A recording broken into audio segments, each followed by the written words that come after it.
trapped inside and taken up and hit the spiked ceiling at the top, which will be an instant death.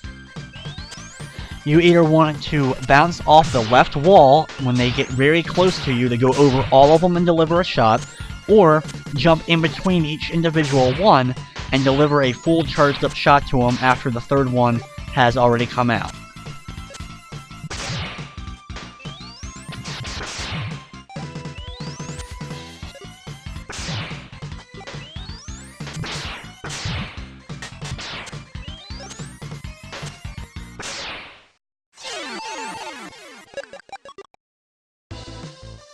With all of them defeated, we now teleport, we get a little bit of extra health, and if we need it, some item boost, before dropping into the final boss room of Dr. Wily. Now, usually with Dr. Wily, we have two bosses to deal with him. He walks in with his giant skull mech type machine to face off with first.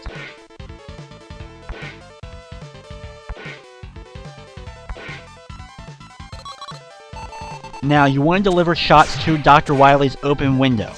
He springs across the ground. After he gets to the end, he springs up into the air and lands on the opposite side. Now this whole part of it is easy to deal with because you can really quickly slide underneath of him to avoid. If he continues to do this, the battle ends up being very easy.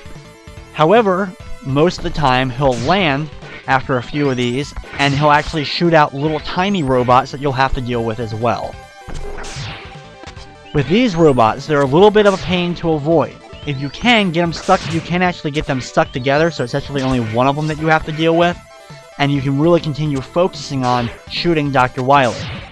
When he does land, he will destroy them if he's on them. He'll shoot out more of them, avoid them at all costs, and then just keep delivering the shots to Wily, because he moves so slowly with those little robots out that you can deliver a lot of shots at him very quickly.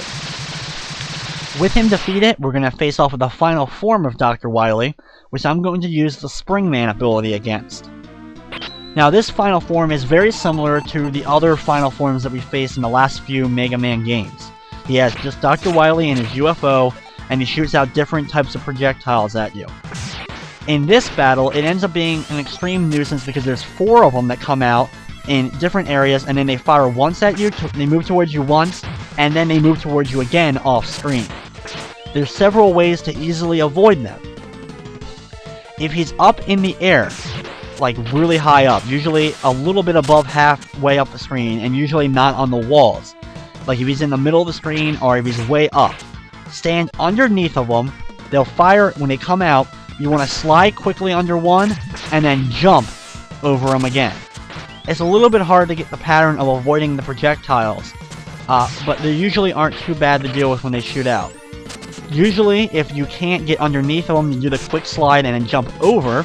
You can move to the right side of the screen and then get them to go up in the air by doing a jump right after their first big movement, in which case they'll go upwards in a diagonal direction and go off screen. They do a lot of damage if they hit you. You have multiple ones too. You have all the different types of elements. You're going to have lightning, fire, and ice that you're going to have to deal with these projectiles that you're trying to avoid. The ice, easily the worst because it freezes you in place and allows Dr. Wily to get another free hit on you.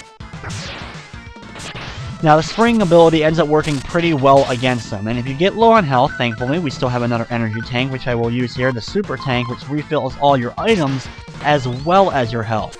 So I get a full ability of my Springman charge once again. The hardest part about the battle is getting them in areas that you can actually hit him. Now you can use the Mega Buster against them, but you're usually only going to get one shot in on him at a time at most, instead of the Springman ability being able to get 2 springs off each time he appears. With his health depleted, it explodes and Dr. Wily lands, and it leads us to our ending.